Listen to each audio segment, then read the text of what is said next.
Hi, my name's Kat, and in this video, Reddit has been asked, how do you stop comparing your life to others and stop the cycle of envious, bitterness, and jealousy?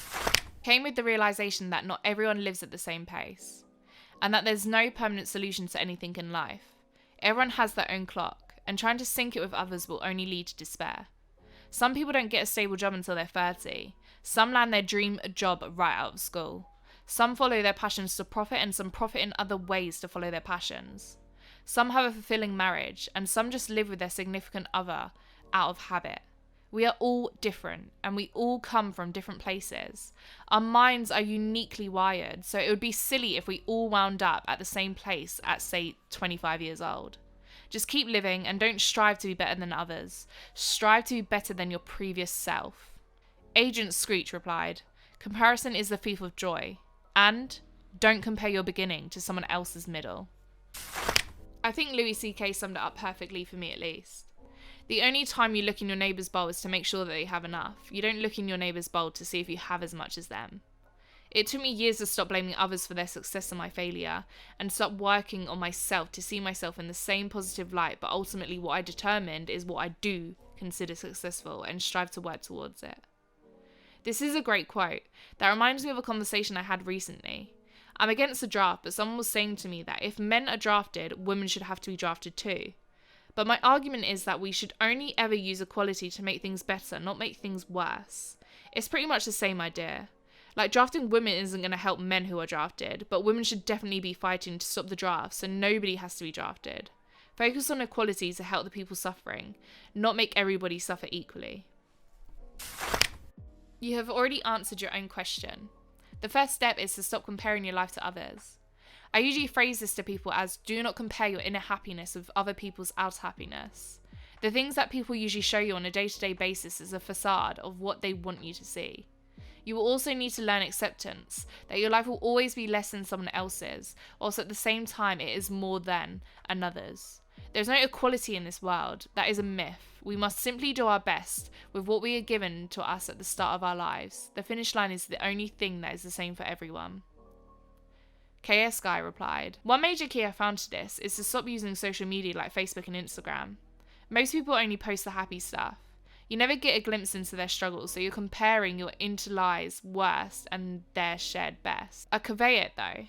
An unpopular opinion, but I think a little envy is okay within reason.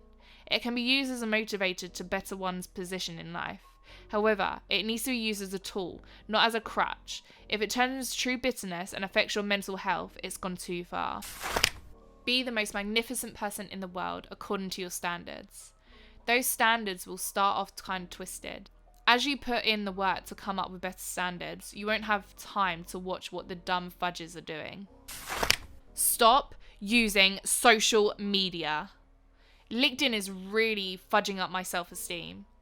LinkedIn is so fake, it makes me want to throw up. Every single fake, happy, super serious and enthusiastic employee or recruiter talking about how their team is a family, how their workplace is literally heaven, and how they're so grateful to wake up every single day to fill up Excel spreadsheets to help with their company's vision.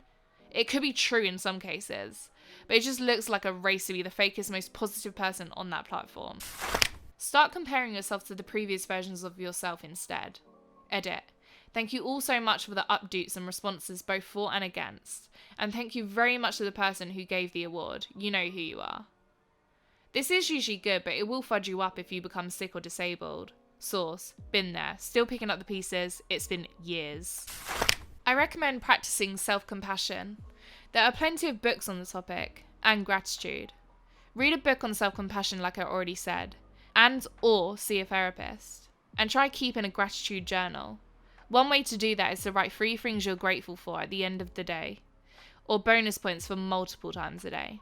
This stuff works for a lot of people, and I can say that practicing them myself has changed my life for the better. This past year has been extraordinarily hard for me. Lots of financial losses, ongoing stressful situations and health scares, and I wouldn't have the strength to keep going if I didn't begin to have gratitude for what I have.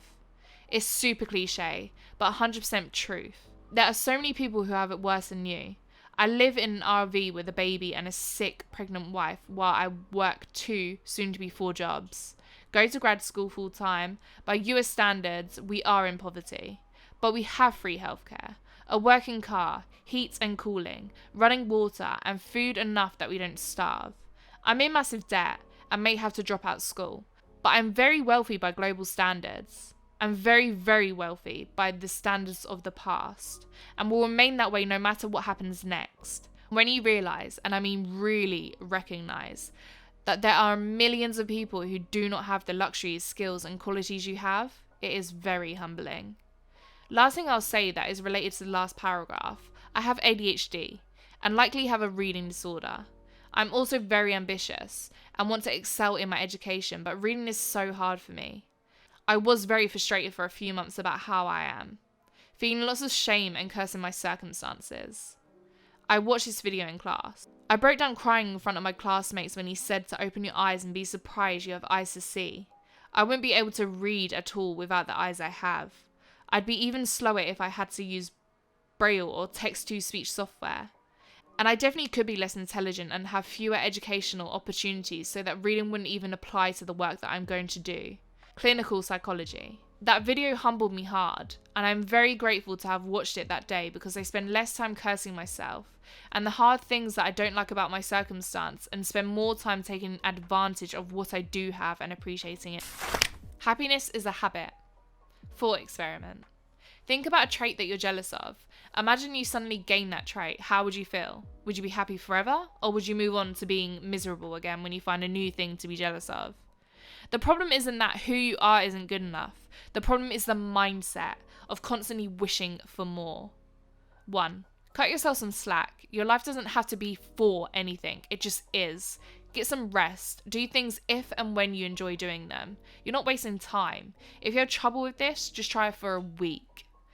It's counterintuitive, but this process of giving yourself rest and time is the most important part of achieving your goals. 2. Make a habit of cultivating gratitude for your life and your accomplishments, no matter how small. Did you make a good dinner? Good job. Maybe you could be a chef someday. But for now, just feel gratitude and happiness and pride yourself in the thing that you made. Gratitude meditations are a great start for learning to focus on these feelings. The angst about wanting to be someone else goes away when you fill your life with things that you enjoy doing. You have to really dig deep and determine the source of your insecurity, and then work to grow more confident within it. A flower does not think of competing or comparing itself with the flower next to it. It just blooms.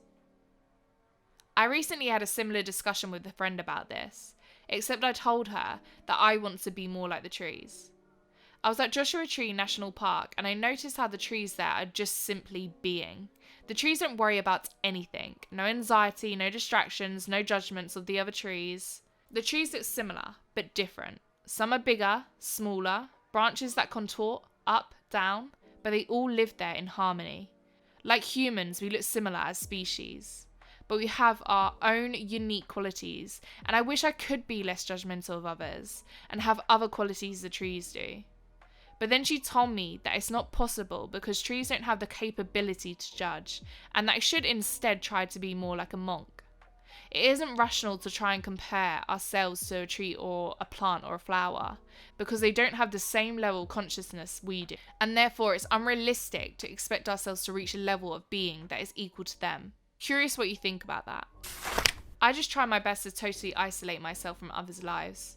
I don't follow people on social media. I'm now the coolest and most successful person I see every day.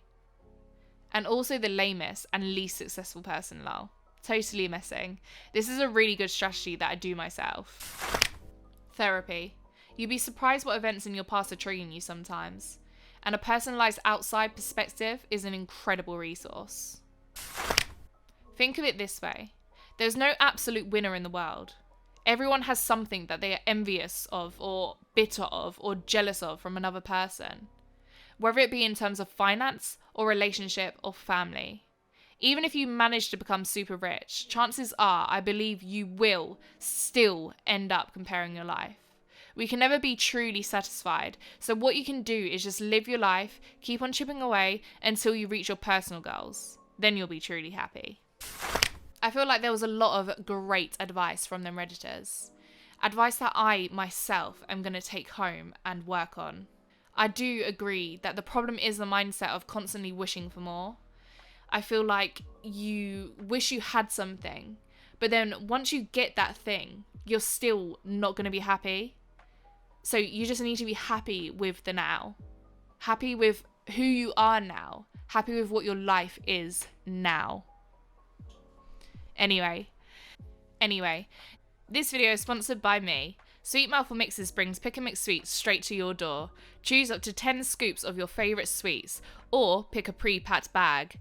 Sweet Mouthful Mixes has a 5-star hygiene rating, and full PPE is worn whilst making the bags. With over 50 sweets to choose from, you're guaranteed to find something you like. Treat yourself, you've earned it.